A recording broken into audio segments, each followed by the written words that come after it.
সিলেট বিভাগের রেলপথ ও স্টেশন সংস্কার, বন্ধ স্টেশন চালু সহ ৮ দফা দাবিতে অবরোধ। মৌলভীবাজারে কর্মসূচি পালন করছেন স্থানীয়রা। বিস্তারিত জানাতে কুলাউড়া রেল জংশন থেকে যুক্ত হচ্ছেন সহকর্মী সিরাজুল ইসলাম সিরাজ। সিরাজ, সেখানে অবরোধের থেকে কি দাবিগুলো উঠে এসেছে, তারা আসলে কি চাচ্ছেন? ধন্যবাদ। আমি এখন দাঁড়িয়ে আছি কুলাউড়া জংশন এলাকায়। সিলেট বিভাগের দীর্ঘদিনের দাবি আদায়ের জন্য তারা কিন্তু ইতিপূর্বে ৮ দফা বাস্তবায়নের জন্য কিন্তু দীর্ঘদিন ধরে দাবি দাবা করে আসছিল। আজ সকাল 10টা থেকে সিলেট বিভাগের প্রত্যেকটা স্টেশনে কিন্তু আন্দোলনকারীরা অবস্থান নিয়েছেন। আমরা এখানে দেখাচ্ছি আপনাদেরকে, আসলে কুলাউড়া জংশনে কিন্তু তারা আন্দোলনকারীরা কিন্তু সকাল 10টা থেকে কিন্তু তারা আন্দোলন করে চালিয়ে যাচ্ছেন। আমি একটু বলতে চাই, আসলে সকালে কালনি স্টেট সিলেট থেকে ছেড়ে গেছে ঢাকার উদ্দেশ্যে।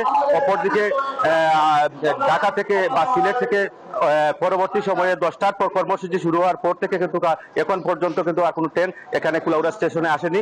আমি যতটুকু জেনেছি, শায়েস্তাগঞ্জ রেলওয়ে স্টেশনে কিন্তু ঢাকা বা চট্টগ্রাম বা দেশের বিভিন্ন স্থান থেকে আসা ট্রেনগুলা কিন্তু সেখানেই তারা আন্দোলনকারীরা কিন্তু আটকে দেবেন। এবং সিলেট থেকে কিন্তু এখন পর্যন্ত, আমি এখানে স্টেশন মাস্টারের সাথে কথা বলেছি, তিনি আমাকে জানিয়েছেন যে এখন পর্যন্ত কিন্তু সিলেট থেকে ট্রেন ছেড়ে আসেনি। আর ছেড়ে আসলেও কিন্তু তারা প্রত্যেকটা স্টেশনে কিন্তু ট্রেন আটকানোর আন্দোলন করবে আন্দোলনকারীরা। আমি এখানে কথা বলবো এই একটা কমিটির, আন্দোলন কমিটির আহ্বায়কের সাথে। তিনি আমাকে জানাবেন আসলে তারা ৮ দফা দাবির মধ্যে কি নিয়ে আসছেন। Thank you. আমাদের ৮ দফা দাবির মধ্যে রয়েছে যে ঢাকা টু সিলেট এবং সিলেট টু কক্সবাজার আমাদের 2টা স্পেশাল ট্রেনের দাবি, এবং দ্রুততম সময়ের মধ্যে আখাউড়া সিলেট সেকশনের মেরামত কাজ।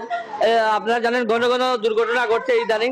এছাড়া এখানে একটি লোকাল ট্রেন চালু, বন্ধ স্টেশনগুলি চালু।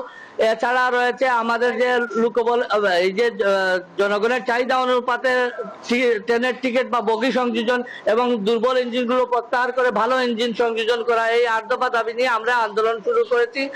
আজকে শায়েস্তাগঞ্জ থেকে সিলেট পর্যন্ত রেলপথ অবরোধ।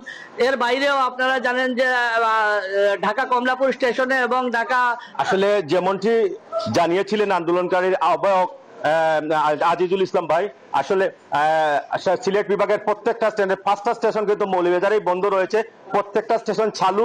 এবং সিলেট বিভাগের দীর্ঘদিনের এই দাবি ছিল যে ট্রেন রেল লাইন সংস্কার এবং টিকিট সহ স্টেশনগুলা সংস্কারের দাবি কিন্তু তারা করে আসছিলেন। তো এই ছিল মৌলভীবাজার থেকে, আমার কুলাউড়া জংশন থেকে আমার কাছে রেলওয়ের সর্বশেষ তথ্য।